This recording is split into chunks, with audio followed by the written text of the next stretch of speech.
जय श्री कृष्णा। राधे राधे सभी को। हिंदू धर्म में जया एकादशी का विशेष महत्व है। हर साल माघ मास के शुक्ल पक्ष की एकादशी को जया एकादशी व्रत रखा जाता है। इस साल जया एकादशी 20 फरवरी 2023 मंगलवार को है। जया एकादशी के दिन भगवान विष्णु की विधि विधान के साथ पूजा की जाती है। इसके साथ ही इस दिन व्रत रखने का भी विधान है। मान्यता है कि एकादशी के दिन व्रत रखने वाले जातकों को सभी सुखों की प्राप्ति होती है। इस साल 20 फरवरी के दिन जया एकादशी पड़ रही है। यह एकादशी माघ मास के शुक्ल पक्ष की एकादशी तिथि को मनाई जाती है, जो प्रभु श्री हरि विष्णु को समर्पित है। उदया तिथि के अनुसार 20 फरवरी के दिन जया एकादशी का व्रत रखा जाएगा और पूरे विधि विधान से विष्णु भगवान की पूजा अर्चना की जाएगी। श्री हरि को प्रसन्न करने के लिए यह महत्वपूर्ण है। मान्यताओं के अनुसार जया एकादशी का व्रत रखने से जातक की सभी मनोकामनाएं पूर्ण हो सकती हैं। इसलिए आइए जानते हैं जया एकादशी की सही तिथि, शुभ मुहूर्त, पूजा विधि और पारण का समय। ज्योतिषी गणना के अनुसार इस बार जया एकादशी पर अद्भुत संयोग बन रहा है। आयुष्मान योग, त्रिपुष्कर योग, प्रीति योग और रवि योग के शुभ संयोग में जया एकादशी का व्रत रखा जाएगा। जया एकादशी पर त्रिपुष्कर योग की शुरुआत होगी दोपहर 12:13 से, जो अगले दिन 6:38 तक रहेगी। रवि योग 6:39 से शाम के 12:13 तक, प्रीति योग सुबह 11:46 तक रहेगा। इसके बाद आयुष्मान योग का निर्माण होगा। इस दिन आद्रा नक्षत्र दोपहर 12:13 तक रहेगा, जिसके बाद पुनर्वसु नक्षत्र का निर्माण होगा। एकादशी की तिथि प्रारंभ होगी 19 फरवरी 2024 को रात 8:49 से एकादशी तिथि प्रारंभ होगी और 20 फरवरी 2024 को रात 9:55 पर समाप्त होगी। व्रत तोड़ने का समय होगा 6:38 से सुबह 8:55 तक।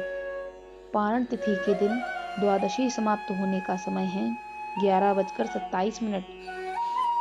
स्नान आदि कर मंदिर की सफाई करें, भगवान श्री हरि विष्णु का जलाभिषेक करें, प्रभु का पंचामृत सहित गंगा जल से अभिषेक करें।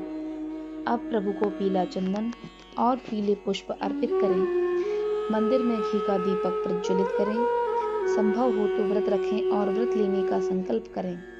जया एकादशी की व्रत कथा का पाठ करें। ओम नमो भगवते वासुदेवाय मंत्र का जाप करें। पूरी श्रद्धा के साथ भगवान श्री हरि विष्णु और माता लक्ष्मी की आरती करें। प्रभु को तुलसी दल सहित भोग लगाएं। अंत में क्षमा प्रार्थना करें और पूजन के पश्चात एकादशी के व्रत की कथा भी सुननी चाहिए। एकादशी के व्रत की कथा इस प्रकार है। एक बार अर्जुन ने भगवान श्री कृष्ण से प्रश्न करते हैं कि हे भगवान, आप कृपा कर मुझे माघ माह के शुक्ल पक्ष की एकादशी का क्या महत्व है, विस्तार पूर्वक बताएं।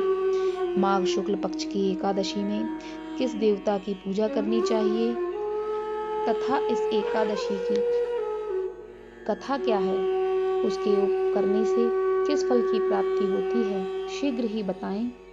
भगवान श्री कृष्ण कहते हैं, हे अर्जुन, माघ माह के शुक्ल पक्ष की एकादशी को जया एकादशी कहते हैं। इस दिन उपवास रखने से मनुष्य भूत प्रेत पिशाच आदि की योनि से छुटकारा पा जाता है। इस दिन विधि पूर्वक उपवास करना चाहिए। मैं अब तुमसे जया एकादशी की व्रत की कथा कहता हूँ। एक समय की बात है, नंदन वन में उत्सव का आयोजन हो रहा था। देवता, ऋषि मुनि सभी उस उत्सव में मौजूद थे। उस समय गंधर्व गा रहे थे तथा गंधर्व नृत्यांगनाएं नृत्य कर रही थीं। उन्हीं गंधर्वों में एक माल्यवान नाम का गंधर्व भी था, जो बहुत ही सुरीला गाता था। जितनी सुरीली उसकी आवाज थी, उतना ही रूपवान भी था। गंधर्व कन्याओं में एक पुष्यवती नामक नृत्यांगना भी थी। पुष्पवती नामक गंधर्व कन्या ने माल्यवान नामक गंधर्व को देखते ही उस पर आसक्त हो गई तथा अपने हाव भाव से उसे रिझाने का प्रयास करने लगी। माल्यवान भी उस पुष्पवती पर आसक्त होकर अपने गायन का सुरताल भूल गया। इससे संगीत की लय टूट गई और संगीत का सारा आनंद बिगड़ गया। सभा में उपस्थित देवगणों को यह अच्छा नहीं लगा। माल्यवान के इस कृत्य से इंद्र भगवान नाराज होकर उन्हें श्राप देते हैं कि स्वर्ग से वंचित होकर मृत्युलोक में पिशाचों का जीवन भोगो, क्योंकि तुमने संगीत जैसी पवित्र साधना का तो अपमान किया ही है, साथ ही सभा में उपस्थित गुरुजनों का अपमान भी किया है। भगवान इंद्र के शाप के प्रभाव से दोनों पृथ्वी पर हिमालय पर्वत के जंगल में पिशाची जीवन व्यतीत करने लगे। पिशाची जीवन बहुत कष्टदायक था। दोनों बहुत दुखी थे। एक बार माघ के शुक्ल पक्ष की जया एकादशी के दिन संयोगवश दोनों ने कुछ भी भोजन नहीं किया और न ही कोई पाप कर्म किया। उस दिन मात्र फल फूल खाकर ही पूरा दिन व्यतीत किया। भूख से व्याकुल तथा ठंड के कारण बड़े ही दुख के साथ पीपल के वृक्ष के नीचे इन दोनों ने एक दूसरे से सटकर बड़ी कठिनता पूर्वक पूरी रात काटी। पूरी रात अपने द्वारा किए गए कृत्य पर पश्चाताप भी करते रहे और भविष्य में इस प्रकार के भूल न करने की भी ठान लिया था। सुबह होते ही दोनों की मृत्यु हो गई। अनजाने में ही सही उन्होंने एकादशी का उपवास किया था। भगवान के नाम का जागरण भी हो चुका था।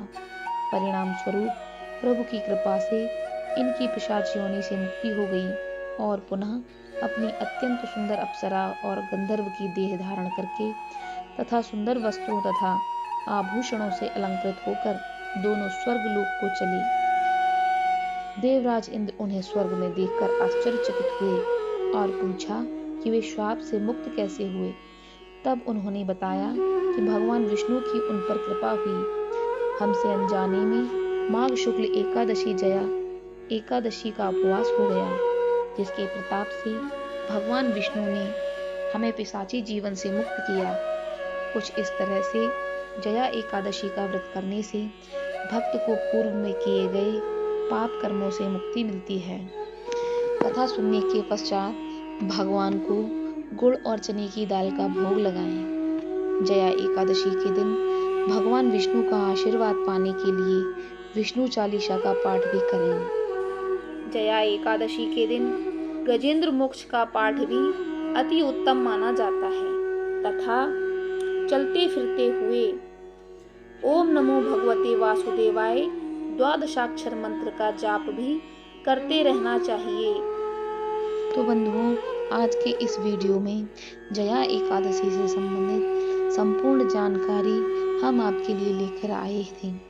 अगर आपको आज की यह वीडियो अच्छी लगी हो तो प्लीज़ इसे एक लाइक कर दीजिए और ऐसे ही वीडियो को आगे पाने के लिए हमारे चैनल को सब्सक्राइब कर लीजिए। हम नित्य ही आपके लिए धर्म और कर्म से जुड़ी हुई वीडियो लेकर आते हैं, जिससे आपकी जानकारी में इजाफा होता है। अगर आप हमारे चैनल को सब्सक्राइब करते हैं तो हमारे वीडियो की नोटिफिकेशन आपके पास सर्वप्रथम पहुंचेगी। इस वीडियो को देखने के लिए आपका धन्यवाद।